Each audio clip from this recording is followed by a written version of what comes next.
नमस्कार, मैं हूं साहिल जोशी। मुंबई तक पर आपका स्वागत है। सबसे पहले महाराष्ट्र में जो प्रमुख घटनाएं घटी है आज की, उसके बारे में मैं बात करूंगा और उसके बाद एक राजनीतिक मुद्दे को लेकर भी बात करूंगा।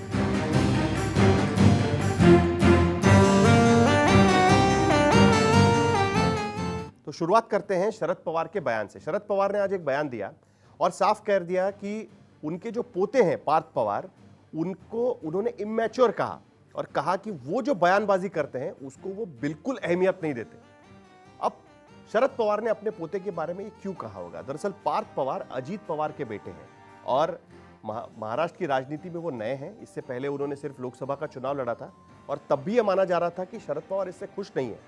पवार को यह लग रहा था कि तीसरी पीढ़ी को इस तरीके से राजनीति में नहीं लाना चाहिए और तुरंत तो बिल्कुल ही नहीं लाना चाहिए। लेकिन उनके विरोध के बावजूद पार्थ पवार ने लोकसभा का 2019 का चुनाव लड़ा, वो हारे और उसके बाद पार्थ पवार लगातार कुछ ना कुछ ऐसे बयान दे रहे हैं जो पार्टी की रणनीति के खिलाफ जाते हैं। मसलन अभी का उनका जो बयान था कि सुशांत सिंह राजपूत मामले में जब एक तरफ एनसीपी के नेता और महाराष्ट्र के गृह मंत्री बार बार ये कह रहे हैं कि मुंबई पुलिस पर भरोसा है और सीबीआई को इंक्वायरी हम नहीं देंगे, तो तब पार्थ पवार ने जाकर मांग कर दी कि अब इस मामले की जांच सीबीआई को दे देनी चाहिए। दूसरी तरफ शरद पवार ये कह रहे थे कि राम मंदिर के होने से कोरोना की समस्या तो हल नहीं होने वाली। तब पार्थ पवार जिस दिन प्रधानमंत्री 5 अगस्त को भूमि पूजन कर रहे थे, तब जय श्री राम के नारे ट्विटर पे दे रहे थे। तो ये बात कहीं ना कहीं शरद पवार ने देख के रखी थी और इसी बात को लेकर आज उन्होंने एक बहुत बड़ा झटका उनको दे दिया और साफ कह दिया कि इस तरीके की बयानबाजी, सिग्नल दे दिया कि इस तरीके की बयानबाजी अब नहीं चलेगी। दूसरी तरफ शरद पवार ने यह भी साफ कर दिया है कि सुशांत सिंह राजपूत मामले में राजनीति हो रही है, मुंबई पुलिस पर उनको पूरा भरोसा है, लेकिन इसके बावजूद अगर कोई सीबीआई की जांच मांग रहा है तो उनको सीबीआई की जांच दे देनी चाहिए। उनका बयान महाराष्ट्र सरकार का जो एफिडेविट है सुप्रीम कोर्ट में, और उसमें उन्होंने साफ कहा है कि सीबीआई का एफआईआर गलत है, उसके थोड़ा सा खिलाफ जाता है, क्योंकि शरद पवार ये कह रहे हैं कि अगर सीबीआई की इंक्वायरी होनी है तो होने दो, उसका विरोध हमको नहीं करना चाहिए। इसके बाद की खबर भी काफी इंटरेस्टिंग है, क्योंकि महाराष्ट्र में पद्म पुरस्कार का सजेशन देने के लिए जो कमेटी बनाई गई है, उस कमेटी का अध्यक्ष पद और या हम कह सकते हैं कि उसका चेयरमैनशिप ये आदित्य ठाकरे को दिया गया और उसको लेकर हमारे पास खबर है कि एनसीपी में काफी नाराजगी है। खास करके शरद पवार इस बात को लेकर काफी नाराज है। उनका यह कहना है कि बार बार इस तरीके का मैसेज जाना कि ये सरकार बाप और बेटे ही सिर्फ चला रहे हैं, हर बार अपने बेटे को वो जो जिस तरीके से आगे करते हैं वो ठीक बात नहीं है।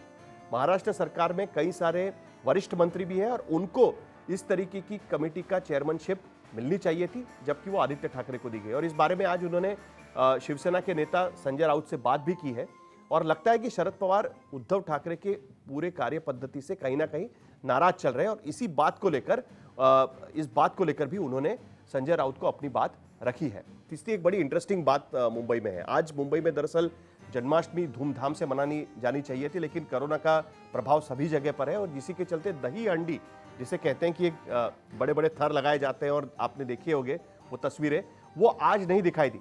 बजाय इसके आज दिखाई दिया कि लोग अपने सड़क पर स्टूल पर चढ़कर या फिर कोई सीढ़ी पर चढ़कर दही हंडी फोड़ रहा था, क्योंकि ज्यादा जमाव नहीं हो सकता। तो याद इस बात की आती है कि 2 साल पहले जब दही हंडी की हाइट कितनी होनी चाहिए उसको लेकर जब विवाद चल रहा था, तब एमएनएस के अध्यक्ष राज ठाकरे ने यह कहा था कि अब क्या हमको स्टूल पर चढ़कर दही हंडी फोड़ने की इजाजत मांगनी पड़ेगी, और करीब करीब वही बात आज यहां पर होती हुई नजर आ रही है। लेकिन खैर, कोरोना का समय है तो सभी को कहीं ना कहीं अपने उत्सव मनाने पर रोक लगानी होगी और यही बात दही हंडी के उत्सव में भी आज दिखाई दी। चौथी जो खबर है वो थोड़ी सी दुखद खबर है, क्योंकि संजय दत्त लंग कैंसर से ग्रस्त है, ये आज पता चल पाया है। दरअसल संजय दत्त लीलावती अस्पताल में भर्ती थे, उन्हें ब्रेथलेसनेस हो रहा था, सांस लेने में दिक्कत हो रही थी।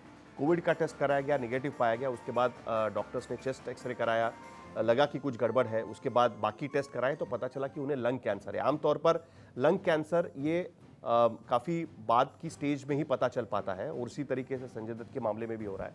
लेकिन दत्त परिवार के लिए काफ़ी दुखद खबर होगी, क्योंकि नरगिस दत्त, संजय दत्त की माँ, वो भी कैंसर का ही शिकार हुई थी। संजय दत्त की पहली पत्नी ऋचा शर्मा भी कैंसर का शिकार हुई थी और अब संजय दत्त को भी कैंसर जैसी बीमारी से जूझना पड़ेगा। लेकिन आज मैं जो बात करूंगा वो किसी और चीज़ पर बात करने जा रहा हूँ। मुझे बात करनी है सुशांत सिंह राजपूत के मामले को लेकर जिस तरीके से राजनीति हो रही है, उस बात को लेकर मैं आज बात रखने की कोशिश करूंगा। दरअसल सुप्रीम कोर्ट में महाराष्ट्र सरकार की तरफ से और रिया चक्रवर्ती की तरफ से भी यह आरोप लगाया गया कि बिहार की अंदरूनी राजनीति यहां पर कहीं ना कहीं दिखाई दे रही है और इसी की वजह से बार बार यह चित्र खड़ा किया जा रहा है कि मुंबई में जांच ठीक से नहीं हो रही है और सीबीआई को इसकी जांच देनी चाहिए। तो ऐसा महाराष्ट्र सरकार को क्यों लगता है? तो महाराष्ट्र के नेताओं को लगता है कि बिहार में इस वक्त बाढ़ की स्थिति काफी गंभीर है। आधे से ज्यादा राज्य बाढ़ की चपेट में है, वहां पर लोगों की काफी दिक्कतें हो रही है। कई मीडिया हाउसेस ने उस चीज को कवर किया है, मीडिया में इस बारे में लगातार खबरें चल रही थी। आप देखिए जून जुलाई में सिर्फ बाढ़ को लेकर खबरें थी।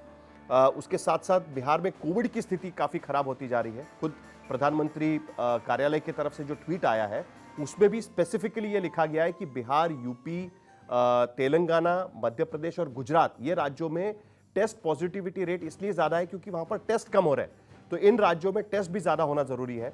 आपने देखा कि किस तरीके से बिहार में इंफ्रास्ट्रक्चर ना होने की वजह से कोविड के मरीजों को काफी दिक्कतों का सामना करना पड़ रहा था। तो महाराष्ट्र के नेताओं को लगता है कि कहीं ना कहीं इसी वजह से सुशांत सिंह राजपूत के पूरे मामले को हवा दी गई और इसी के वजह से यह राजनीति वहां पर शुरू हुई। क्योंकि अचानक हमने देखा कि नीतीश कुमार जैसे मुख्यमंत्री जो आमतौर पर बाढ़ या बाकी मुद्दों पर ज्यादा कुछ नहीं बोल रहे थे, लेकिन इस मुद्दे पर तुरंत उन्होंने बोलना शुरू कर दिया। इतना ही नहीं तो बाकी मंत्री लगातार इस मामले को लेकर ट्वीट कर रहे थे या बात कर रहे थे। तो इसीलिए महाराष्ट्र के नेताओं को लगता है कि इसके पीछे बिहार की राजनीति और खास करके चुनाव की राजनीति कहीं ना कहीं इसके पीछे दिखाई दे रही है। इसीलिए शिवसेना के नेता संजय राउत ने भी इसी तरीके का बयान दिया था। वहीं दूसरी तरफ महाराष्ट्र में भी उसी तरीके की राजनीति दिखाई दे रही थी कि उद्धव ठाकरे अब संकट में है, जिसके बारे में हमने जिक्र इससे पहले भी किया था। उद्धव ठाकरे के सपोर्ट में आने के लिए बाकी नेताओं ने काफी वक्त लगाया। खुद संजय राउत भी करीब करीब 14 दिन के बाद इसके बारे में बोलते हुए नजर आए। तो दोनों राज्यों में जो राजनीति है उसके चलते ये पूरे मामले ने तूल पकड़ लिया। मीडिया के एक सेक्शन में लगातार इसके बारे में जो खबरें फैलाई जा रही थी उसका भी कहीं ना कहीं इसमें रोल दिखाई दे रहा है। लेकिन कुल मिलाकर बिहार के चुनाव की राजनीति, क्योंकि आमतौर पर चुनाव के वक्त अगर बाढ़ या कोई नैसर्गिक आपदा वाला संकट होता है और वहां पर अगर सरकारी व्यवस्था ठीक से काम नहीं करती है तो सरकारी पार्टी के लिए ये बहुत मुश्किल भरा चुनाव साबित हो सकता है। महाराष्ट्र में भी हमने देखा कि महाराष्ट्र के चुनाव के पहले कोल्हापुर, सांगली इन इलाकों में बाढ़ आई थी और जिसके वजह से वहां पर जितनी उम्मीद थी बीजेपी को उतनी सीटें नहीं मिल पाई थी। तो ये स्थिति बिहार में ना हो इसके लिए सुशांत सिंह राजपूत जो बिहार के एक आइकॉन माने जाते हैं, मुंबई में आकर उन्होंने अपना रुतबा बनाया, अपनी एक पहचान बनाई, एक सक्सेसफुल एक्टर वो माने जाते थे।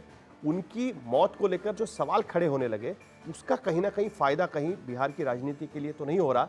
ये आरोप महाराष्ट्र के नेताओं की तरफ से लगाया जा रहा है।